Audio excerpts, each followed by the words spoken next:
Bonjour,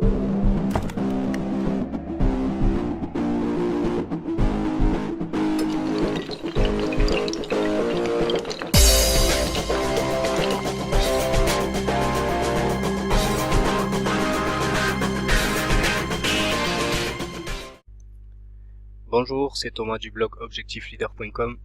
Aujourd'hui on se retrouve pour une vidéo sur le fonctionnement d'une matrice binaire. Alors il y a beaucoup de sociétés MLM qui fonctionnent avec ce type de système.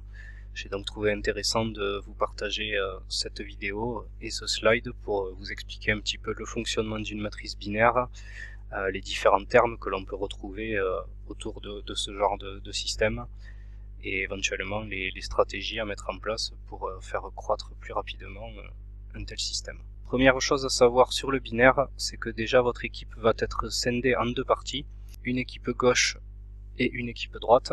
Et pour être rémunéré sur un système binaire, il faut obligatoirement que vous, personnellement, vous ayez parrainé une personne dans l'équipe gauche et dans l'équipe droite. Donc disons que vous parrainez deux filleuls, le premier vous le mettez à gauche ici, le deuxième vous le mettez à droite ici. Deuxième étape, la duplication. Alors une fois que vous aurez parrainé vous-même une personne dans votre équipe gauche et une personne dans votre équipe droite, la première chose que vous devez faire, c'est d'accompagner vos deux filleuls pour qu'ils fassent exactement la même chose, c'est-à-dire activer leur binaire, donc qu'ils arrivent à parrainer eux aussi une personne à leur gauche et une personne à leur droite. Troisième chose à comprendre dans un système binaire, c'est le débordement. Alors dans le cas de figure que j'ai illustré ici, vous avez votre premier filleul que vous avez placé sur le côté gauche, votre deuxième que vous avez placé sur le côté droit. Le premier est parvenu à créer lui aussi son binaire, donc un filleul à gauche et un filleul à droite. Votre deuxième filleul qui est sur l'équipe de droite a parrainé un seul filleul. Vous parrainez une troisième personne.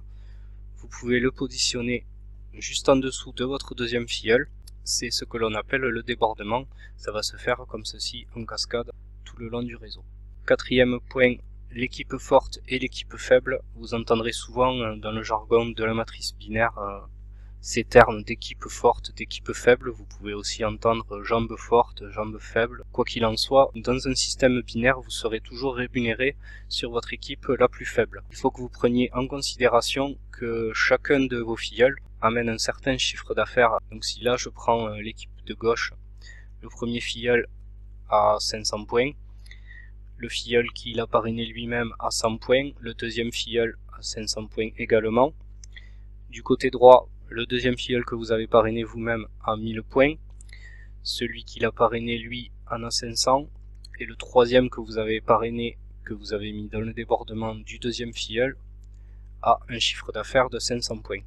Si vous additionnez le tout à gauche et à droite, sur l'équipe gauche vous allez avoir un chiffre d'affaires de 1100 points, sur l'équipe droite un chiffre d'affaires de 2000 points.